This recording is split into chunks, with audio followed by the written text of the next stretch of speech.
Hello friends, subscribe to our channel Pharma for You and hit the bell icon for regular pharmacy updates. Hello friends, एक बार फिर से स्वागत है आपका pharma for you के अंदर। आज की वीडियो में हम कुछ कंटेंट के बारे में बात करेंगे। ऐसे टॉपिक्स हम लेंगे फार्मेसी के अंदर से जो कि आपको कॉम्पिटिटिव एग्ज़ाम्स में और अपने फार्मेसी के अंदर भी बहुत काम के होते हैं। तो चलिए शुरू करते हैं।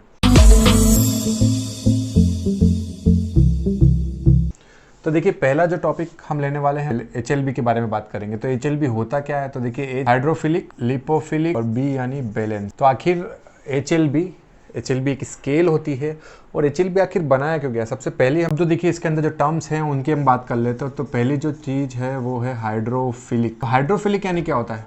बेसिक सी चीज़ की हम बात करेंगे तो हाइड्रोफिलिक क्या होता है? हाइड्रो मीन्स वाटर और फिलिक मीन्स लविंग।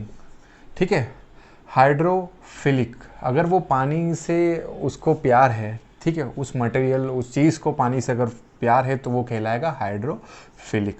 वैसा ही हमारा हो जाएगा हाइड्रोफोबिक। अगर हाइड्रो से यानी वाटर से उसे कुछ फोबिया है, डर है, तो वो कहलाएगा हाइड्रोफोबिक। वाइस वर्सा वैसा ही हम देखेंगे लिपिड के लिए। जब लिपोफिलिक होगा दैट मीन्स के लिपिड के लिए प्यार है उसे। लिपोफोबिक होगा तो लिपिड से उसका तकरार है, तो लिपोफोबिक हो जाएगा वो। ओके, तो ये दो चीज़ें हैं जो हमें ध्यान रखनी है, हाइड्रोफिलिक और लिपोफिलिक। फिलिक यानी प्यार, फोबिक यानी कि दूरी। ओके, तो फिलिक पानी के हाइड्रोफिलिक अगर अपन किसी मटेरियल के लिए यूज़ करते हैं वर्ड को, तो दैट मीन्स कि वो वाटर लविंग है, पानी में आसानी से घुल जाएगा।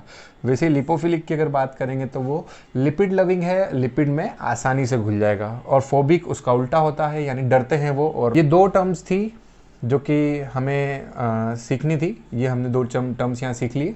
अब हम बात करेंगे HLB स्केल आखिर किन चीज़ों के लिए बनाई गई है। तो आपने इमल्शंस के बारे में पढ़ा होगा फार्मेसी के अंदर। तो इमल्शंस और ऐसी जो चीज़ें होती हैं जो दो इमिसिबल फेजेस से बनती है, जिसमें दो फेजेस होते हैं। ओके, जो दो चीज़ें घुलती नहीं एक दूसरे में, लिक्विड्स की बात कर रहे हैं हम। तो उन दो लिक्विड्स को, जैसे दो लिक्विड्स हैं इसके अंदर, मान लीजिए लिक्विड A है यहाँ पर और ये लिक्विड B है। तो ये दोनों जब घुलते नहीं है तो उनके लिए हमको एक चीज़ इसके अंदर डालना पड़ती है जिसको हम बोलते हैं इमल्सिफाइंग एजेंट। उन दोनों की जो बीच की लेयर है उनको इमल्सिफाई करता है, यानी उन दोनों को घुलने में, डिज़ोल्व होने में हेल्प करता है, मिक्स होने में हेल्प करता है। ठीक है, वो कहलाता है इमल्सिफाइंग एजेंट और वी कैन से सरफेक्टेंट। के बीच की जो लेयर होती है उसकी जो सरफेस टेंशन होती है उसे वो कम करता है, जिससे कि जो दो लिक्विड्स है, इमिसिबल लिक्विड्स है, वो एक दूसरे में घुल सकें और एक नया मटेरियल को या नए लिक्विड को बना सके। तो ये जो सरफेक्टेंट और इमल्सिफाइंग एजेंट होते हैं, इनको डिवाइड करने के लिए एक स्केल बनाई गई है जो कि बनाई थी ग्रिफिन ने, और उस स्केल को हम बोलते हैं HLB, हाइड्रोफिलिक लिपोफिलिक बैलेंस। अब कैसे ग्रिफिन ने ये सोचा कि हम इसको डिवाइड करें? अब देखिए, अगर HLB स्केल को हम देखेंगे तो 0 से लेकर 20 तक ये स्केल होती है, यानी जो इसकी नंबरिंग होती है 0 से 20 तक होती है। 20 यानी हाइड्रोफिलिक, यानी अगर किसी सरफेक्टेंट का HLB वैल्यू 20 के आसपास है, 20 के पास है, तो वो पानी में ज़्यादा घुलेगा।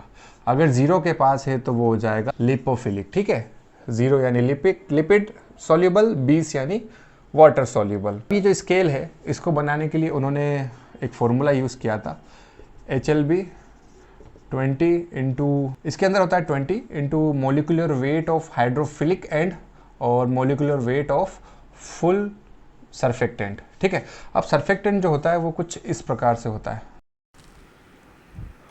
देखिए, उसकी एक टेल होती है और एक हेड होता है। ये जो हेड है उसका वो हाइड्रोफिलिक होता है और जो पीछे की टेल होती है वो हाइड्रोफोबिक होती है। तो जितनी टेल में कुछ मॉलिक्यूल्स लगे हैं, अगर हाइड्रोफिलिक मॉलिक्यूल्स लगे हैं आगे ज़्यादा तो वो ज़्यादा हाइड्रोफिलिक होगा। हाइड्रोफोबिक मॉलिक्यूल ज़्यादा लगे हैं पीछे तो वो हाइड्रोफोबिक यानी कि लिपोफिलिक होगा। ठीक है, अब हम देखते हैं कि एग्जांपल, उसमें दो लिक्विड्स हैं, जैसे कि एक लिक्विड B है और एक लिक्विड A है। लिक्विड A जो है वो वाटर है और लिक्विड B जो है वो लिपिड है। इसके अंदर हमने एक सरफेक्टेंट डाला है। तो जो सरफेक्टेंट होता है ये यहाँ पर एक लेयर बनाता है। हम थोड़ा लेयर को मैग्नीफाई करते हैं तो देखिए इधर नीचे वाटर है, तो जो इनका हेड होगा वो नीचे की साइड होगा, ठीक है, और जो लिपोफिलिक टेल है वो रहेगी ऊपर की साइड। ओके, ये हमारी लेयर है, लिक्विड बी है और लिक्विड ए है। तो ये यहाँ पर जाके इकट्ठे हो जाते हैं और यहाँ पे जो सरफेस टेंशन है उसकी कम करते हैं, ठीक है, और इन दोनों को मिक्स होने में हेल्प होती है। अब ये दोनों चीज़ें मिक्स होने के बाद एक चीज़ बनाएंगी, वो कहलाती है इमल्शन। तो इमल्शन बनाने के लिए हमको लगता है सरफेक्टेंट, या फिर आप कह सकते हैं इमल्सिफाइंग एजेंट। और इमल्सिफाइंग एजेंट और सरफेक्टेंट कौन सा आपको यूज़ करना है, उसके लिए हम यूज़ करते हैं HLB स्केल को। ओके, इमल्शन बनाने के लिए लगता है सरफेक्टेंट और इमल्सिफाइंग एजेंट, या फिर इमल्सिफाइंग एजेंट। और इनको यूज़, कौन सा इमल्सिफाइंग एजेंट आपको यूज़ करना है, जिसकी वैल्यू क्या होना चाहिए HLB के अंदर, वो हम पता लगाएंगे हाइड्रोफिलिक लिपोफिलिक बैलेंस, और ये दी थी ग्रिफिन ने, ठीक है। तो HLB का इंपॉर्टेंस यहाँ है। हम बात कर चुके हैं हाइड्रोफिलिक लिपोफिलिक बैलेंस के बारे में।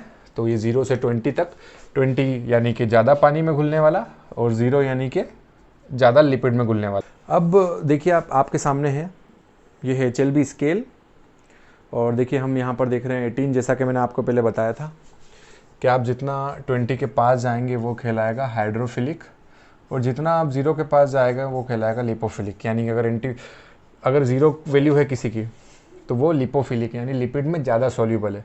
तो वही पहली चीज़ आती है एंटी फॉर्मिंग एजेंट, जिनकी वैल्यू होती है 2 to 3, यानी कि फॉर्म्स नहीं आने देते हैं। जनरली आप देखेंगे कि जो डिटर्जेंट आप यूज़ करते हैं उसमें फॉर्म्स बहुत आते हैं, ठीक है ना, वो डिटर्जेंट यानी कि पानी में सॉल्यूबल है, ठीक है। ये एंटी फॉर्मिंग एजेंट होते हैं। बहुत सारे जब डल्लप वगैरह और बहुत सारी ऐसी स्पॉन्ज चीज़ें बनती हैं, उसके अंदर स्पंज बनता है, उनके अंदर एंटी फॉर्मिंग एजेंट डलते हैं।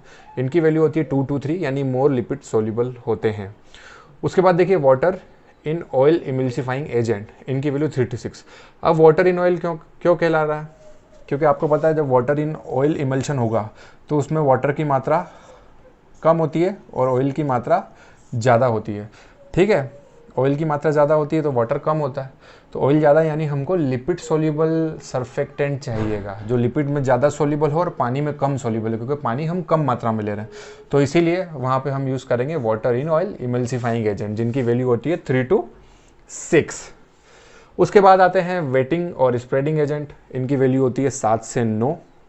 उसके बाद आता है oil in water emulsifying agent, इनकी रेंज बहुत वेरी करती है 8 से लेके 16 तक, यानी 8 to 16 वैल्यू के अगर सरफेक्टेंट हैं तो वो oil in water emulsifying agent जैसा काम करेंगे और एक इमल्शन बनाएंगे अच्छा सा।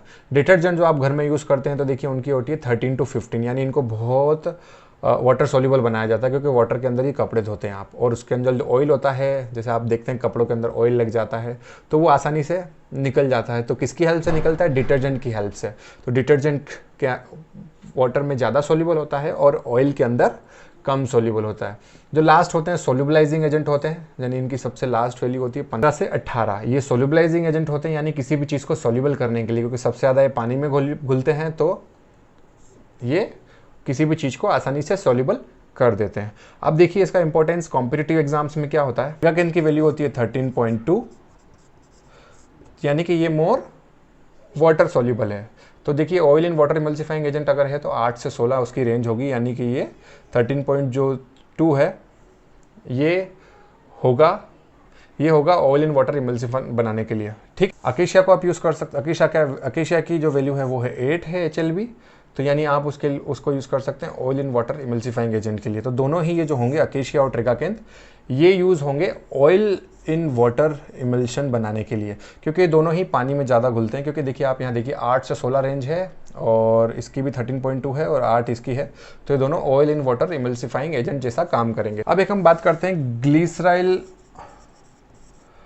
मोनोस्टीरेट, इसकी वैल्यू है 3.8, यानी अगर इसमें पूछा जाए कि ये किस इमल्शन को बनाने में हेल्प करेगा तो ये करेगा water in oil emulsifying agent जैसा ये काम करेगा, क्योंकि इसकी वैल्यू है 3.8।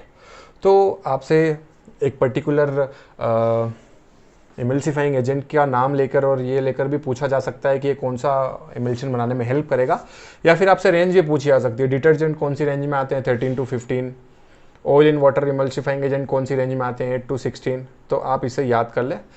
तो ये सारी बातें थी HLB हाइड्रोफिलिक लिपोफिलिक बैलेंस के बारे में, और ये पूरी स्केल है। सारी डिटेल्स हम इस वीडियो के अंदर देख चुके हैं HLB के बारे में, और ऐसी ही और वीडियोस के लिए आप हमारे यूट्यूब चैनल को सब्सक्राइब कर सकते हैं, और साथ ही आप इस वीडियो को अपने फ्रेंड्स के बीच में शेयर कर सकते हैं जिन्हें इस वीडियो का हेल्प मिले।